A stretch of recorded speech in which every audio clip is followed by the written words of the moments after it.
Hello बच्चों, कैसे हैं आप सब। आई होप आप सब अच्छे होंगे। आपकी स्टडीज़ बहुत ही ज़बरदस्त चल रही होगी। मेरा नाम है इंज़माम खान। स्वागत करता हूं आपका हमारे शानदार यूट्यूब प्लेटफॉर्म जिसका नाम है एफएमआई करियर इंस्टीट्यूट। बच्चों, जैसा कि आपको पता है कि हमारा प्रारंभ श्रेणी सा कारवा स्टार्ट हो चुका है, जिसमें हम आपको अकाउंटेंसी, बिजनेस स्टडीज़ और इकोनॉमिक्स का पूरा सिलेबस कंप्लीट करवाएंगे with lots of practice questions. I hope आपको इस सीरीज़ में मज़ा भी आ रहा होगा। क्लास 11 बिजनेस स्टडीज़ के अंदर हम पूरे 8 चैप्टर अच्छी तरीके से कंप्लीट कर चुके हैं और हमारा सिलेबस एंड होने के करीब आ चुका है, जिसमें हमें सेकंड लास्ट चैप्टर स्टार्ट करना है, chapter number 9, that is internal trade. I hope आपको प्रीवियस 8 चैप्टर्स बहुत अच्छी तरीके से समझ में आए होंगे। फिर भी अगर आपको कोई डाउट रहता है तो आप कमेंट सेक्शन में अपने सवालों को छोड़ सकते हैं। वीडियो अगर आपको पसंद आई है तो वीडियोज़ को लाइक करें, दोस्तों के साथ शेयर करें, चैनल को सब्सक्राइब करना ना भूलें, बेल आइकन पर ज़रूर क्लिक करना ताकि आपको वीडियोज़ के नोटिफिकेशंस टाइम टू टाइम पर मिलते रहें। तो जैसा कि पता है कि लास्ट क्लास में हमने स्मॉल बिजनेस की केस स्टडीज़ को डिस्कस किया था और आज हमें बात करनी है चैप्टर नंबर 9 इंटरनल ट्रेड के बारे में। देखिए बेटा, दो तरीके के ट्रेड होते हैं, एक होता है इंटरनल और एक होता है एक्सटर्नल। इंटरनल ट्रेड का मतलब क्या होता है बेटा, जब माल को खरीदना और बेचना कंट्री की जियोग्राफिकल बाउंड्री के अंदर अंदर किया जाता है। It refers to buying and selling of goods and services within the geographical boundaries of the country. जैसे राजस्थान से एमपी में माल खरीदा बेचा गया, एमपी से गुजरात में माल खरीदा बेचा गया।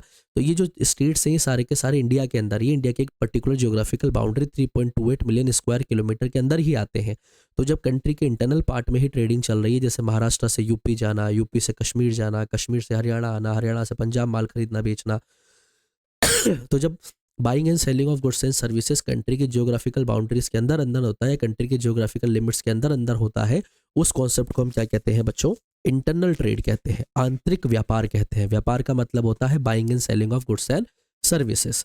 तो जब buying and selling of goods and services with in the geographical boundaries of the country के अंदर परफॉर्म होती है, तब हम उस सिचुएशन को क्या कहते हैं?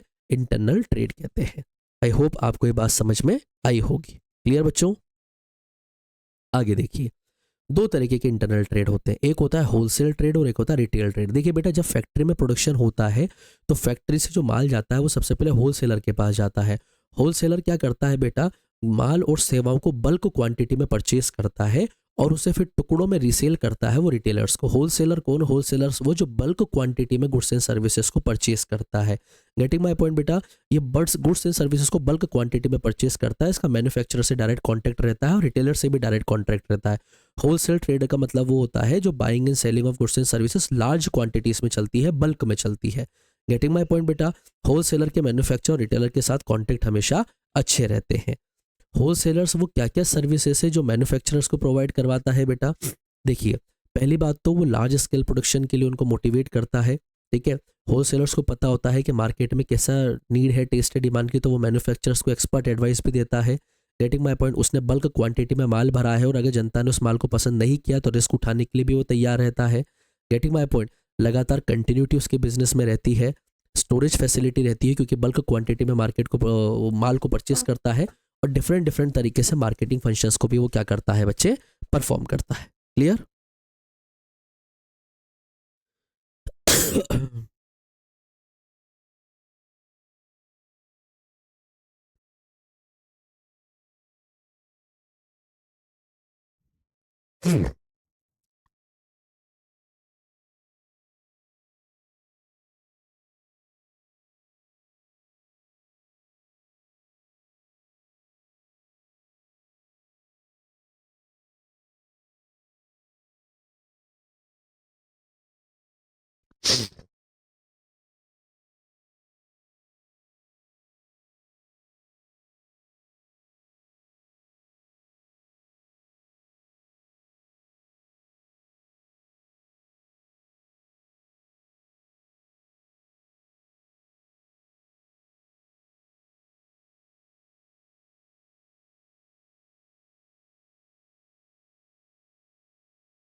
ठीक है बेटा, तो ये सर्विसेज होलसेलर मैन्युफैक्चरर्स को प्रोवाइड कराते हैं। Services of wholesaler to retailers, लगातार होलसेलर्स के पास गुड्स की अवेलेबिलिटी रहती है तो रिटेलर्स को माल की कमी नहीं आती।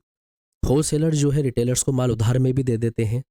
लगातार अगर रिटेलर माल नहीं बेच पाता है तो होलसेलर का भी रिस्क रहता है, और कहीं ना कहीं मार्केटिंग सपोर्ट भी जो होता है रिटेलर्स को होलसेलर्स के जरिए प्रोवाइड करवाया जाता है। रिटेलर्स कौन होते हैं? रिटेलर्स वो होते हैं बेटा जो गुड्स एंड सर्विसेज को स्मॉल क्वांटिटी में परचेस करते हैं होलसेलर से, और फिर वो फाइनली हम कंज्यूमर्स को क्या करते हैं, बेच देते हैं। ये डायरेक्टली कंज्यूमर्स को सेल करते हैं, ठीक है, लेकिन स्मॉल क्वांटिटी में होलसेलर से परचेस करते हैं। वो क्या सर्विसेज जो रिटेलर्स मैन्युफैक्चरिंग और होलसेलर्स को देता है? देखिए, रेगुलर अवेलेबिलिटी ऑफ प्रोडक्ट्स, लगातार अपने पास प्रोडक्ट को अवेलेबल रखता है। कन्वीनियंस इन बाइंग, लोग उससे आके परचेस करते हैं। आफ्टर सेल सर्विस भी रिटेलर्स देता है, जैसे आप एसी खरीदते हो और फिर एसी की उसके बाद में साल भर सर्विस फ्री होती है, तो आफ्टर सेल सर्विस भी रिटेलर्स प्रोवाइड करवाते हैं। और रिटेलर्स के पास बहुत सारे तरीके के प्रोडक्ट्स होते हैं, तो कंज्यूमर के पास वैरायटी ऑफ चॉइसेस भी क्या होती है, अवेलेबल होती है। रिटेलर्स कंज्यूमर्स को क्या सर्विस प्रोवाइड करवाता है? Variety of product choice, number of products उनके पास होते हैं, कंज्यूमर्स में से चूज कर सकता है। रिटेलर्स के पास कन्वीनियंट लोकेशन होती है, क्विक सप्लाई वो दे सकते हैं, और होम डिलीवरी भी वो क्या कर सकते हैं, कंज्यूमर्स को प्रोवाइड करवा सकते हैं। रिटेलर्स को हम अलग अलग पार्ट्स में क्लासीफाई करते हैं बच्चों। साइज के अकॉर्डिंग हम क्लासीफाई करते हैं, प्रोडक्ट मिक्स के अकॉर्डिंग करते हैं, प्राइसिंग के अकॉर्डिंग करते हैं, सर्विस लेवल के अकॉर्डिंग करते हैं, और ओनरशिप के अकॉर्डिंग भी हम उनको क्लासीफाई करते हैं। Types of retail trade, retail trade को भी दो पार्ट्स में इंडिविजुअली डिवाइड किया जाता है। एक होते हैं आइटिनरेंट रिटेलर्स और एक होते हैं फिक्स्ड शॉप रिटेलर्स। आइटिनरेंट रिटेलर्स वो रिटेलर्स होते हैं या वो व्यापारी होते हैं बेटा जो एक जगह से दूसरी जगह पर लगातार अपने माल को बेचने के लिए घूमते रहते हैं, जैसे स्ट्रीट हॉकर्स हैं, वेंडर्स हैं, वो लगातार एक जगह से दूसरी जगह पर मूव होते रहते हैं अपने माल को बेचने के लिए। फिक्स्ड शॉप रिटेलर्स वो रिटेलर्स होते हैं बेटा जो परमानेंट शॉप, एक फिक्स्ड शॉप से अपने बिजनेस को ऑपरेट करते हैं। इनके पास कोई ऐसा नहीं होता कि ये लगातार एक जगह से दूसरी जगह मूव करेंगे, इनके पास एक परमानेंट शॉप होती है, वहां से ये क्या करते हैं बेटा, अपने बिजनेस को ऑपरेट करते हैं। फिलहाल के लिए इंट्रोडक्शन इतना ही काफ़ी है इंटरनल ट्रेड के लिए। नेक्स्ट वीडियो में हम इसको डिटेल में आगे और अच्छी तरीके से पढ़ेंगे। सिंपल चैप्टर है। आई होप आपको जो समझाया वो समझ में आया होगा। फिर भी अगर आपको कोई डाउट रहता है तो आप कमेंट सेक्शन में अपने सवालों को छोड़ सकते हैं। वीडियोस पसंद आ रही हैं तो वीडियोस को लाइक करना, दोस्तों के साथ शेयर करना, और चैनल को सब्सक्राइब करना मत भूलना। बेल आइकन पर जरूर क्लिक कर देना ताकि आपको वीडियोस के नोटिफिकेशंस टाइम टू टाइम मिलते रहें। जल्दी ही मिलूंगा बच्चों आपसे नेक्स्ट वीडियो में। तब तक के लिए आप लोग पढ़ते रहें, मस्त रहें, बस जुड़े रहना, अच्छे से पढ़ना, कोई डाउट हो तो पूछ लेना।